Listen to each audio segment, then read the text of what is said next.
Italian food is one of those cuisines that everything has a place and everything is in its place. And this dish is no different. It's called amatriciana, and it's a really, really old Roman dish that takes advantage of each recipe or each ingredient in the recipe for a specific reason. As we go through it, I'll explain to you why this ingredient is in the recipe.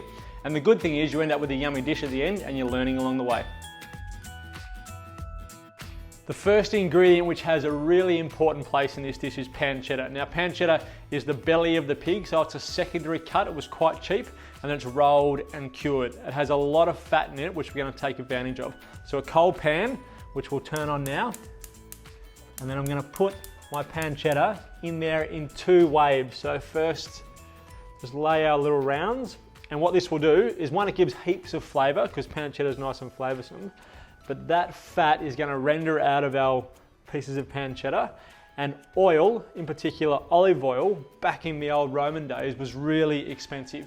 So they couldn't use it. And this is a way of getting around having that oil without having to buy olive oil. So we render the fat out, we use that to cook the rest of our ingredients in and also flavour the dish. Take out our last couple of pieces of pancetta. And you can see what I'm talking about all of that oil that's come out, that fat that's come out, which is now going to become our oil. So in there we go with 1 onion, which has been diced, a couple of cloves of garlic, which have been diced. Give that a stir. I've turned the heat right down now. I'm going to cook the onion and the garlic in all that fat that's been rendered out of our pancetta for about 5 minutes till it's nice and soft and translucent. And we've brought all the flavour out of the onion as well. We've got a little bit of colour on our onion. We've got as much flavour out of that as we possibly can. So now a little tablespoon of red wine vinegar and about a tablespoon of sugar. I'm just going to caramelise that out. And then normally you would add red wine now. So again, red wine surprisingly was quite cheap. We don't have to do that.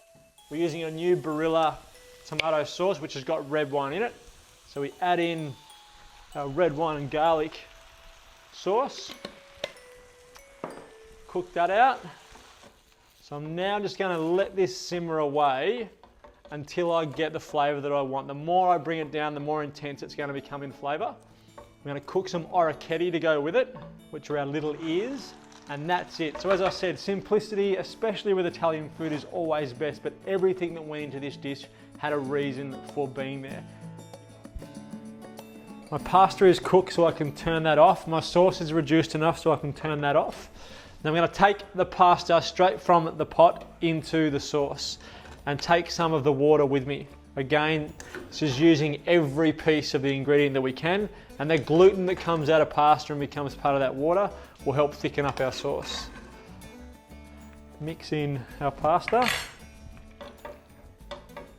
And that, as I said before, is super simple, but the best things often are. So I'll grab a bowl so we can plate up. Now when you're thinking of plating up, think of contrast. So you want to be able to stand out. So a white bowl with a red sauce is going to be great. It does mean if you make a mess, you can't hide it, but that's okay. Food is meant to be messy. So we'll put a big spoon of our amatriciana into our bowl. And then I've got some basil, which I'm just going to tear the leaves and place them so where you can cover up some of your mess if you made some, like I did. Then this, which is still nice and crunchy, which I reckon is the best way to have things like pancetta or prosciutto or any cured meat. You want it to be nice and crunchy.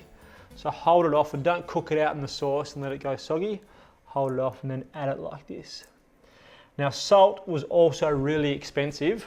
So instead of using salt, they would use a salty cheese like a pecorino or a parmesan. And I've got one which is going to add a little bit of salt and pepper.